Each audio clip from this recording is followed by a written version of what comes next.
Bienvenue dans Dimanche en politique, votre magazine de débat régional. Bonjour à vous, une émission spéciale aujourd'hui consacrée à l'entre-deux-tours de cette présidentielle.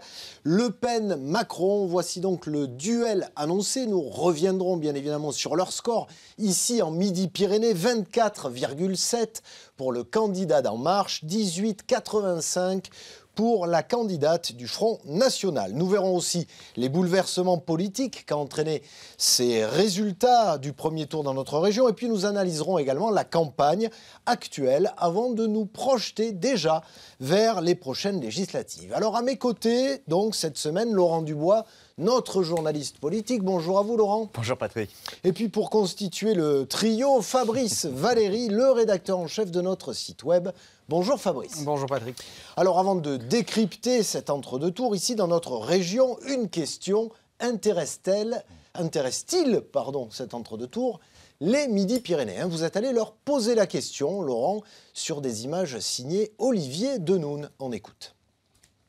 Des micros et des chaises, les urnes sont rangées, mais c'est dans ce bureau de vote au Capitole que les Toulousains ont voté pour le premier tour et qu'ils voteront pour le second. Alors quel est leur état d'esprit? Sont-ils intéressés, mobilisés pour le second tour? Eh bien, on va leur poser la question en se rendant dans les rues de Toulouse. Pourquoi vous avez voté au premier tour? C'est un devoir civique. Je ne me pose même pas la question. J'ai toujours voté, c'est un devoir. Et pour vous, le second tour, c'est normal, vous allez voter quoi qu'il se passe? Oui, je vais voter, mais je ne sais pas encore pour qui.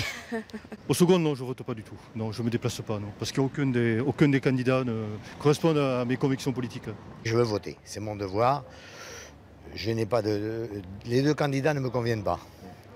Voilà, c'est pour ça que je pense que je vais voter blanc. Bon, je sais déjà quand même a priori pour qui je vais voter. Mais c'est plus un choix par défaut qu'un choix par conviction. Maintenant, on n'a plus trop le choix. Il n'y a que 3 alternatives. Hein. Lesquelles?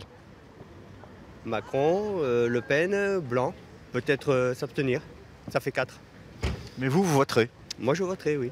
Qu'est-ce que vous pensez de la campagne d'entre-deux tours? Disons que nous commençons à être un peu saturés de toutes les affaires qu'il y a eu. Et donc, on la suit, mais en pointillé, d'autant plus que le choix est fait. Je sais pas, ça m'intéresse pas trop. Voilà. Mais vous votez quand même? Oui, je pense qu'il faut. Je suis très motivé, oui, pour voter. C'est pas la campagne qui motive entre les deux tours, hein, franchement. C'est quoi alors? C'est qu'on est motivé parce qu'il faut voter, quoi. Voilà. On nous demande notre avis. C'est pas si souvent, donc on le donne. C'est avant tout un devoir. Peu importe si les candidats plaisent pas à tout le monde, il faut. Que ce soit blanc ou n'importe quel candidat. C'est important. Merci beaucoup. Avec plaisir, bonne journée.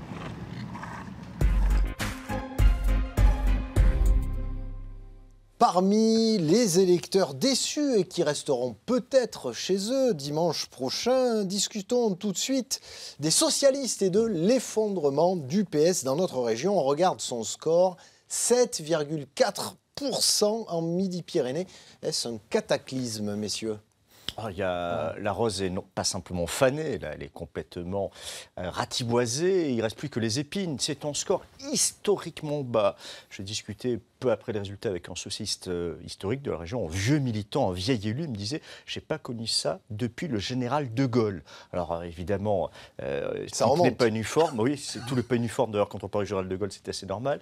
Mais il y a vraiment un problème avec des scores très très bas dans certains territoires, pourtant très implantés au sein du PS. Exemple, le Comminges. Dans le Comminges, dans de nombreuses communes, Benoît Hamon arrive en 5e position, derrière Macron, derrière Mélenchon, derrière Marine Le Pen. Mais il arrive en 5e position, c'est quand même très révélateur. Le PS s'est-il fait siphonner ici en terre socialiste de base? Quand on voit le résultat, on ne peut pas dire autre chose. C'est vrai que les socialistes ils pourraient avoir ici une satisfaction supplémentaire, c'est que le score de Benoît Hamon est très légèrement, mais alors vraiment très légèrement supérieur à son score national. Mais c'est vrai qu'on ne peut pas dire qu'il ait fait une mauvaise campagne, même s'il a eu beaucoup de mal dans les 2 derniers mois. Là. Et un dernier meeting à Carmont, quand même. Oui, mais qui était plus symbolique qu'autre chose. Mais surtout parfois aussi. Ce que je voulais qu'on montre aussi, c'est que finalement, symboliquement, on a souvent dit Midi-Pyrénées, c'est une terre de gauche, c'est une terre socialiste. Finalement, là, à la sortie des urnes, et si on en reste là, et sans se projeter sur les législatives, ce qu'on fera tout à l'heure, on peut quand même se dire que ça reste peut-être une terre de gauche. Quand on voit le score de Jean-Luc Mélenchon, quand on voit aussi que les électeurs traditionnels du PS se sont certainement reportés en masse sur Emmanuel Macron. Mais est-il candidat de gauche? Oui, ni droite ni gauche, dit-il. Alors je vous propose d'écouter à ce sujet le premier fédéral du PS de Haute-Garonne, Sébastien Vincini, qui livre son bilan. Le Parti socialiste va devoir analyser les raisons de cet échec. Notre famille politique a gouverné durant 5 ans, a organisé des primaires qui ont mobilisé 2 millions d'électeurs. Et malgré la volonté de porter un projet mobilisateur, nous sommes en 5e position, donc nous avons beaucoup de choses à travailler, à analyser pour en tirer toutes les conséquences et surtout rebâtir un projet qui aura l'adhésion de nos concitoyens. Un autre qui va devoir construire un projet pour avoir l'adhésion des concitoyens, c'est Emmanuel Macron qui arrive en tête, donc ici en Midi-Pyrénées, avec 24,7% des voix. Alors, est-ce, pour en revenir à ce qu'on disait à l'instant, une révolution ou pas en terre socialiste, Fabrice?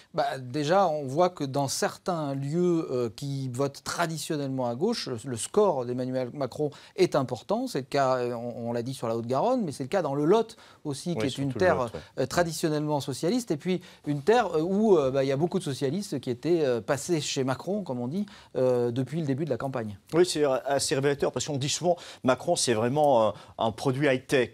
Alors, c'est positif ou négatif dans la bouche des commentateurs, mais souvent on se dit c'est vraiment totalement nouveau. Mais là, sur le Lot, on trouve un drôle de mixte entre effectivement le vote Macron, qui est certainement un vote politique, les gens ont voté l'étiquette, mais aussi un vote qui repose sur des notables bien installés, des anciens socialistes. Et dans le milieu rural, généralement, on vote parce que c'est une tradition, on vote parce qu'on sait si le voisin l'a fait ou pas fait, donc une petite pression sociale aussi.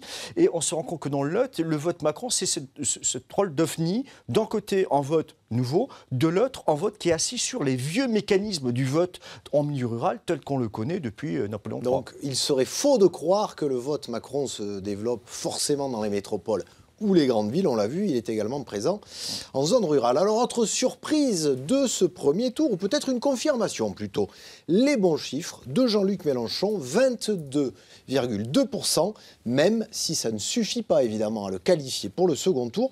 Quels sont les faits marquants de cette percée ou de cette poussée encore un peu plus loin de Jean-Luc Mélenchon dans notre région, Fabrice? Alors il y a quelque chose qui l'illustre bien, c'est qu'on voit que le score au niveau de l'ex-région Midi-Pyrénées, il est autour de 22%, mais il est à Toulouse quasiment à 30%, 29,6%. C'est un score considérable pour une ville comme Toulouse. Il avait fait 16 points en 2002. Voilà, et donc il a en doublé, 2012, doublé quasiment son score. On s'aperçoit que Toulouse vote traditionnellement à droite ou au centre pour les élections municipales et majoritairement à gauche, on l'a vu avec Ségolène Royal, François Hollande, pendant les scrutins nationaux, notamment la présidentielle. Or là, comme le candidat socialiste s'est effondré, c'est Jean-Luc Mélenchon qui a siphonné toutes ces voix, parce qu'on peut se dire que majoritairement, ce sont des gens qui avaient voté traditionnellement PS précédemment, et qui là, les Toulousains, se sont reportés massivement sur le vote de Jean-Luc Mélenchon. C'est même plus cruel, au moment de la primaire, le vote allemand était fort à Toulouse, et le vote Mélenchon est fort au moment de la présidentielle.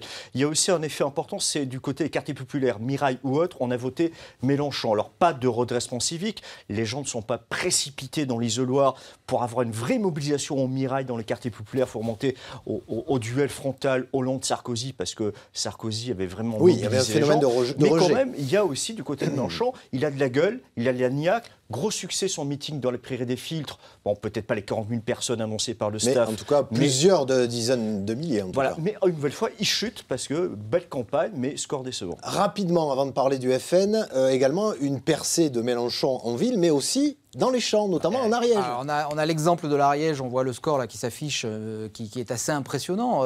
Seuls 3 départements en France ont placé Jean-Luc Mélenchon en tête, dont le département de l'Ariège. Là encore, une terre traditionnellement socialiste, et où il réalise un score très important, et qui montre aussi que son implantation est assez diverse finalement, sur des terres urbaines, on l'a dit, comme à Toulouse, métropolitaines, et puis sur des terres plus rurales, avec des scores très importants dans certaines communes de l'Ariège. Alors, l'Ariège, seul département où Emmanuel Macron n'est pas arrivé en tête, eh bien non, puisqu'il y a 2 autres départements où il n'est pas arrivé en tête, le Tarn et le Tarn-et-Garonne, et pour cause, c'est le FN qui a pris la première place.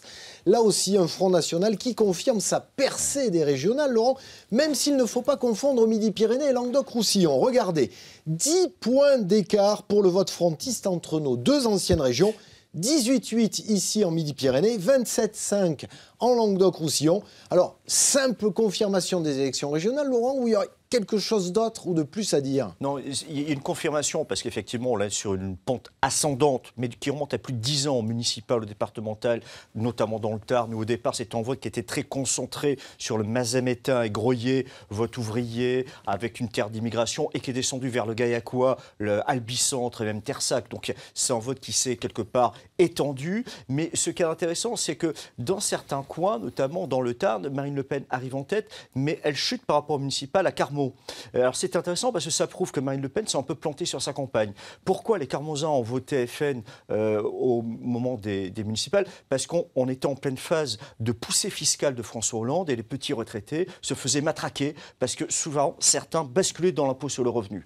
Et là, la fin de campagne, elle s'est embourbée dans le Veldiv, elle a passé socialisé son discours et apparemment elle a payé cash, ce qui montre une nouvelle fois une évidence, c'est que l'électorat il est très poreux. Le vote FN est en vote d'adhésion assez idéologique, mais en même temps, il y a une porosité où ça peut bouger assez facilement. Oui, il faut remarquer qu'il y a 5 circonscriptions sur les 26 de notre région qui ont placé Marine Le Pen en tête dimanche. C'est pas négligeable. Donc, c'est une dans le Tarn et les 2 du Tarn-et-Garonne, on va dire dans des terres qui maintenant sont habituées à voter Front National. Mais c'est plus surprenant, c'est beaucoup plus surprenent sur les 2 du sud de la Haute-Garonne. Qui étaient très socialistes. Rurales, le Comminges dont on parlait tout à l'heure, qui effectivement sont des zones où le PS est très bien implanté. Et notamment sur la circonscription que va laisser Carole Delga, la présidente de la région, qui ne se représente pas. Et c'est Marine Le Pen sur ces terres-là qui arrive en tête. Donc Lauragais et Comminges en Haute-Garonne, 2 autres terres de percée pour le Front National. Allez, on passe à la campagne de cette entre-deux tours. Décidément, j'ai du mal. Comment se passe-t-elle sur le terrain? La campagne a du mal aussi, vous allez voir. On a suivi les militants d'En Marche et les militants du Front National. Reportage Stéphane Compan et Jean-Luc Pigneux. Justement, place de l'Europe, c'est pas sûr que ça dure. On verra dimanche soir dans 15 jours. Sur la place de l'Europe, le discours de Marine Le Pen sur la sortie de l'euro et de l'Union européenne a du mal à passer. C'est pas de se sortir, d'être indépendant et d'être seul. C'est ce qu'elle dit. Mais c'est ce qu'elle dit. Ou elle l'a mal dit peut-être et je n'ai pas bien compris. Après, c'est peut-être effectivement une incompréhension. Pourtant ici, son programme de campagne fait écho auprès de nombreux électeurs du premier tour. Elle a fait un début de deuxième campagne qui est pas mal, qui est mieux que Macron. Il faut l'essayer, pourquoi pas, après tout. Elle a le droit de dire ce qu'elle pense et que ce que beaucoup de gens pensent. Elle peut passer, elle peut faire un très bon score. Ici, la candidate Front National est arrivée seconde derrière Jean-Luc Mélenchon, mais devant Emmanuel Macron et François Fillon. Des réserves de voix indispensables qu'il faudra aller chercher une à une. La réserve de voix, elle est chez les Français, elle est partout. Autant pour les personnes qui se sont portées sur la candidature de M. Mélenchon, sur la candidature de M. Fillon, M. Dupont-Aignan, M. Assoulineau, même d'autres. Les Français qui ne se sont pas déplacés au premier tour. Voilà, nous parlons à tous les Français. Pour les partisans d'Emmanuel Macron, pas facile pour leur candidat de faire l'unanimité. Non, non, pas pour lui, ça vaut rien ça. Certainement pas. Celui qui se positionne comme faisant la synthèse entre la gauche et la droite doit convaincre tous les électeurs, y compris les plus sceptiques. La loi travail, c'est El Khomri qui l'a portée, mais c'est Macron qui l'a faite avec Valls. Donc, je suis allé à toutes les manifestations de la loi travail. Vous ne croyez pas que je vais voter pour un mec qui a fait la loi travail? Entre Emmanuel Macron et Marine Le Pen, il y a 2 visions de la société qui s'opposent. Une vision, celle d'Emmanuel Macron tournée vers l'avenir, celle ouverte sur les gens, sur l'extérieur, qui garantit des libertés et des protections. Et puis un autre, celui de Marine Le Pen, qui est basé sur le repli, sur la régression. Le message semble être entendu. Face à la candidate Front National, certains électeurs ont décidé d'apporter leur soutien à Emmanuel Macron. J'ai peur qu'elle passe, j'ai peur. Oh, ça c'est une catastrophe. Macron, c'est du nouveau, pourquoi pas. Et sans état d'âme, vous passez de votre candidat qui a été éliminé à Emmanuel Macron? Ah oui, tout à fait. Sans état d'âme? Non, sans aucun état d'âme. Il est beau, il est intelligent, il est gentil, et voilà. Et moi, franchement, je trouve son programme, il me plaît, voilà. Quel que soit le futur président au soir du deuxième tour, il devra réconcilier tous les Français.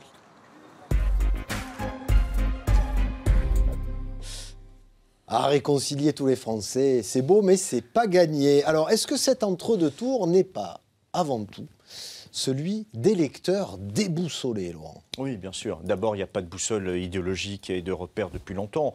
À partir du moment où François Hollande, le sortant, s'est sorti lui-même, il y avait déjà le bon vieux clivage droite-gauche qui volait en éclats. On rajoute là-dessus la candidature d'Emmanuel Macron. On rajoute là-dessus Jean-Luc Mélenchon. Donc tout est brouillé. Et ça correspond quand même à une évolution de fond qui ne date pas de 2017, où on peut pratiquer une sorte de nomadisme assez hallucinant, de grand écart, assez délirant entre, d'un côté, un vote Mélenchon, d'un autre côté, le vote Le Pen, ou un vote incroyable, Macron, on l'a vu sur Saint-Alban. 24% ont voté pour Mélenchon au premier tour, 23% pour Marine Le Pen. Alors là, on est vraiment en dehors des partis dits traditionnels. Oui, des électeurs déboussolés. Puis surtout, on pense à tous ces électeurs, ils sont majoritaires finalement, oui. Dont le candidat était éliminé au premier tour. Et c'est eux qui sont majoritaires aujourd'hui. Et c'est eux qui vont faire la bascule vers le candidat qui sera majoritaire dimanche prochain. Donc effectivement, on peut se dire que dans le camp des électeurs de Jean-Luc Mélenchon, même dans celui plus petit de Benoît Hamon, et évidemment dans le camp des électeurs de François Fillon, il y a beaucoup de questions qui se posent pour choisir, entre guillemets, entre les deux finalistes. D'autant qu'il y a aussi des fractures internes parfois au sein des mêmes mouvements. Par exemple, PC et France Insoumise sont ainsi opposés quant aux consignes de vote à donner pour ce second tour. On écoute deux de leurs représentants. Nous appelons à voter très clairement Emmanuel Macron, comme nous l'avions fait d'ailleurs, je le rappelle ici, pour Jacques Chirac. Et donc, de ce point de vue, nous sommes cohérents avec nous-mêmes depuis toujours. Et à ce titre, je dois dire que nous ne comprenons pas très bien pourquoi Jean-Luc Mélenchon n'a pas fait la même chose au soir du premier tour. Parce qu'on pense aussi qu'un responsable politique a la responsabilité, pour répéter ce terme qui est fort pour nous, d'indiquer très clairement, quand on est devant un choix pareil, quelle est la ligne à suivre. L'attitude de Jean-Luc Mélenchon est très claire.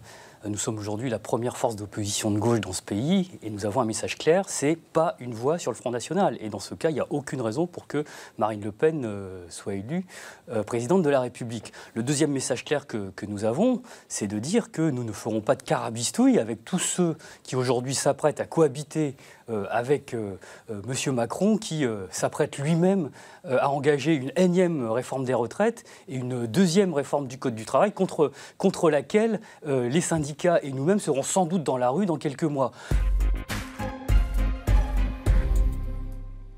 Ça promet. Alors finalement, la position de Jean-Luc Mélenchon est devenue l'étendard du fameux ni Macron, ni Le Pen.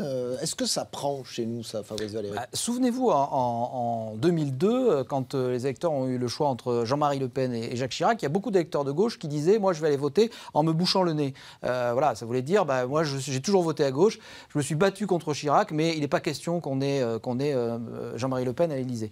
Là, on n'a pas du tout ce même contexte, 15 ans plus tard.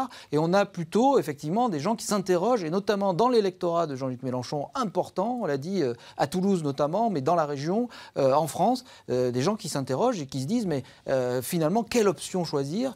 Il n'y a pas un front républicain dressé face à Marine Le Pen, et il y a des gens qui s'interrogent en disant, mais pourquoi Jean-Luc Mélenchon, on l'a entendu ici, ne donne pas de consignes, mais d'autres qui revendiquent justement cette position en disant, mais non, on ne peut pas voter contre celui qui est pour nous, on va dire en gros, l'image de l'ultralibéralisme ou du grand libéralisme. Laurent, est-ce que, en 30 secondes, est-ce que Macron va devoir être beaucoup plus clair sur ses positions pour justement ramener à lui ses électeurs déboussolés ? Écoutez, j'ai envie de vous faire une réponse rabbinique, répondre à votre question par une autre question. Est-ce qu'il peut l'être ? Non. Vous connaissez la fameuse phrase, on ne sort de l'ambiguïté qu'à son détriment. Emmanuel Macron a besoin de marcher sur deux jambes en faisant éclat d'œil avec Xavier Bertrand, et en même temps en disant j'ai des valeurs de gauche, et droite et gauche. Il ne peut pas sortir de ce logiciel. Si jamais il commet l'impair de briser ce qui fait son originalité et sa nouveauté, eh bien nécessairement il se banalise, il se démonétise. Mais en même temps, les électeurs ont besoin de savoir. On ne peut pas être une sorte d'ectoplasme politique suspendu en l'air. Donc il y a une attente de l'opinion. Et c'est vrai, quand on a tourné le micro-trottoir dans les rues de Toulouse, beaucoup de gens disaient mais on vote parce qu'il faut voter, une sorte de réflexe. Mais on ne vote pas parce qu'on sait pour qui et pourquoi on va voter. Alors que, paradoxalement, le Front National, lui, a gardé sa ligne programmatique assez claire et surtout cet argument qui est de dire Macron, finalement, c'est la continuité de François Hollande. C'est aussi ce mouvement soi-disant nouveau, mais qui rapatrie pas mal d'anciens socialistes ou autres. On écoute à ce sujet Romain Lopez, candidat Front National pour les futures législatives dans le Tarn-et-Garonne. Le Front National est la seule alternative pour battre la gauche d'Emmanuel Macron et qui est au local la gauche de Jean-Michel Baillet et de Sylvia Pinel. Les Français, et plus particulièrement les Tarn-et-Garonnais, ne sont pas dupes.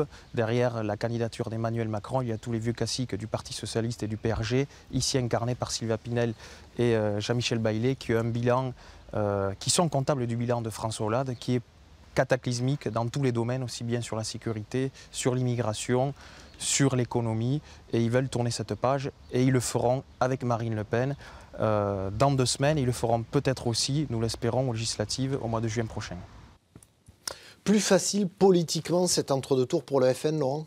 On dit souvent que pour Emmanuel Macron, c'était assez simple d'avoir Marine Le Pen, encore c'est récent démontré, mais parce qu'il y aurait une sorte de front républicain. Mais du côté de Marine Le Pen, c'est un excellent candidat, Emmanuel Macron. On vient de l'entendre à l'instant. C'est-à-dire qu'il incarne le banquier européaniste, qui en plus a une partie de sa carrière politique qui est très courte, qui s'est déroulée dans les palais de la République sous la présidence Hollande. Tout cela fait que c'est un formidable punching ball et que la campagne se réduit tout simplement à taper sur le Macron tel qu'il est, non pas tellement pour ce qu'il propose, mais pour ce qu'il est en lui-même, pour ce qu'il incarne. Et tout ça nous occasionne, ou va nous occasionner, un grand Big Bang politique finalement, Fabrice, par rapport aux législatives. Alors c'est difficile dans notre région comme ailleurs. Alors déjà, avant le résultat du second tour, c'est Madame Irma ou Madame Soleil. Par contre, on a une fondation, une base, on va dire, de députés très socialistes ici. Nous, on est dans une région Midi-Pyrénées, une ex-région Midi-Pyrénées, effectivement, où il y a une majorité de députés PS, et on va dire, qui ont participé au gouvernement ces 5 dernières années, des PRG, des PS, qui vont se retrouver effectivement dans des situations extrêmement compliquées. Si on regarde les résultats, et tout le monde a dû, dans les QG des partis politiques, appliquer les résultats de dimanche dernier, circonscription par circonscription, pour essayer de comprendre et pour essayer surtout de voir qui va pouvoir sauver sa peau, en quelque sorte, parce que, comme vous le disiez, c'est une sorte de Big Bang électoral qu'on n'a jamais connu. Alors, le parti majoritaire, justement, au niveau des députés dans notre région, on l'a dit, c'est le Parti Socialiste. Que pense de ces futures législatives le secrétaire national aux élections du PS, également député de Haute-Garonne, Christophe Borgel? Est-ce que des alliances avec En Marche sont-elles envisageables? On lui a posé la question, on l'écoute. Quand on n'est pas candidat du Parti Socialiste et qu'on est candidat contre les candidats du Parti Socialiste, on n'est plus au Parti Socialiste. C'est assez simple. Mais, je le redis... C'est clair, et pas d'accord de gouvernance non plus. Mais ça, on verra après. Je le redis, la question centrale qui doit tous nous préoccuper pour le moment, c'est que Marine Le Pen fasse le score le plus bas possible le 7 mai. Très flou sur la position du PS face à d'éventuelles alliances avec En Marche. Christophe Borgel, qui aura face à lui sur sa circonscription dans la 9e, Manuel Bompard, qui n'est autre que le directeur de campagne de Jean-Luc Mélenchon. Alors, il est peut-être temps, Laurent, de parler de représentativité à l'Assemblée nationale. Comment on peut imaginer aujourd'hui, quand on voit des scores à plus de 20% pour le Front National ou pour les Insoumis, qu'on n'ait pas finalement de députés ici comme ailleurs de ces deux partis à l'Assemblée nationale? Oui, si Christophe Borgel est fou, c'est pas parce qu'il est en loup, mais parce que c'est un vieux renard. Il a compris qu'il peut y avoir une séance de rattrapage aux législatives. C'est ce qui se répète dans toutes les réunions de section qui sont déroulées depuis le premier tour dans notre région. C'est ce qui se répète au bureau national du PRG, c'est-à-dire il y aura un principe de réalité. Du PS. Du PRG, pardon. Du PRG, du PS, que ce soit les deux alliés. C'est la même chanson, c'est dire il y aura le principe de réalité. Les partis vont revenir. Les partis, ils sont incontournables. Et Emmanuel Macron ne pourra pas les contourner. Donc il y aura des alliances. Et à partir de ce moment-là, comme il aura besoin d'alliances pour gouverner, eh bien on retrouvera naturellement notre place. Évidemment, ça peut être juste de la spéculation, voire prendre ses désirs pour les réalités. Fabrice, en 30 secondes, vous nous parliez tout à l'heure des 5 circonscriptions où le FN pouvait éventuellement percer Est-ce que c'est envisageable, selon vous, au vu des résultats de ce premier tour? On sait que par rapport à ce qui s'est passé au premier tour, la Haute-Garonne, et par rapport à son histoire aussi, la Haute-Garonne sera une terre très difficile à prendre pour le Front National. Sur les 10 circonscriptions, on imagine mal qu'il y en ait tout de même une qui bascule. En revanche, dans le Tarn-et-Garonne, c'est vrai que tout est possible et les scores sont très favorables au Front National à certains endroits, quand on voit que des communes importantes de la 2e circonscription du Tarn-et-Garonne, Moissac, Valence-d'Agen, Castel-Sarrazin, sont des communes qui sont largement dominées par le vote Marine Le Pen. Allez, quel entre-deux tours pour cette présidentielle en Midi-Pyrénées. Nous arrivons au terme de cette émission déjà. Alors on entendait des citoyens en début d'émission que vous avez interrogés, Laurent, nous donner leurs sentiments. Vont-ils voter ou pas? Mais d'ores et déjà, un spectre se profile, celui de l'abstention. Qu'en pensent les représentants Haute-Garonne d'En Marche et du Front National? On les écoute. Les premiers signaux que j'ai ne vont pas dans ce sens, au contraire, puisque depuis hier, donc en seulement 24 heures, on a reçu déjà des demandes de dizaines, voire de centaines de procurations, notamment de personnes qui ne pourront pas se déplacer pour voter, mais qui tiennent à soutenir Emmanuel Macron à ce second tour. On était encore cet après-midi sur le terrain à Toulouse pour aller convaincre, et le rendez-vous sera pris donc, avec Emmanuel Macron. J'appelle vraiment tous les électeurs à se saisir vraiment de cette opportunité historique. Clairement, dans 15 jours, les Français auront un choix historique à faire entre, voilà, nous voulons, je parlais tout à l'heure, plus ou moins de France, mais on peut dire aussi plus ou moins d'Europe, ou plutôt une autre Europe, une Europe comme le propose Marine Le Pen, des nations libres et souveraines, voilà, ou une Europe, ou une France, comme le souhaite M. Macron, prendre sa ligne de route et prendre ses bonnes notes à Mme Merkel, à Berlin et les ordres de Bruxelles. Risque réel ou fantasme que cette abstention, Laurent? Non, le risque est réel pour une raison simple, c'est que les électeurs peuvent avoir le sentiment de se déplacer pour rien, puisqu'ils n'ont pas envie de voter pour l'un ou pour l'autre. Ils restent chez eux et ce n'est pas neutre. Ça colore le scrutin, ça l'influence, ça avantage très clairement Marine Le Pen. Donc l'abstention, c'est quelque chose qui joue. Et second élément, l'abstention, c'est ce qui va quand même aussi donner une éventuelle dynamique ou au contraire casser les reins à Emmanuel Macron pour législative. S'il n'y a pas d'appétit, d'appétence pour le second tour, difficile ensuite de surfer sur une vague pour emporter les législatives. Dimanche prochain, il y aura un vainqueur ou une gagnante, mais il faudra aussi regarder les nombres de bulletins blancs et de bulletins nuls dans les urnes. Merci à vous, messieurs. On regardera évidemment tout ça dans notre journal spécial d'ici une semaine, donc le 7 mai.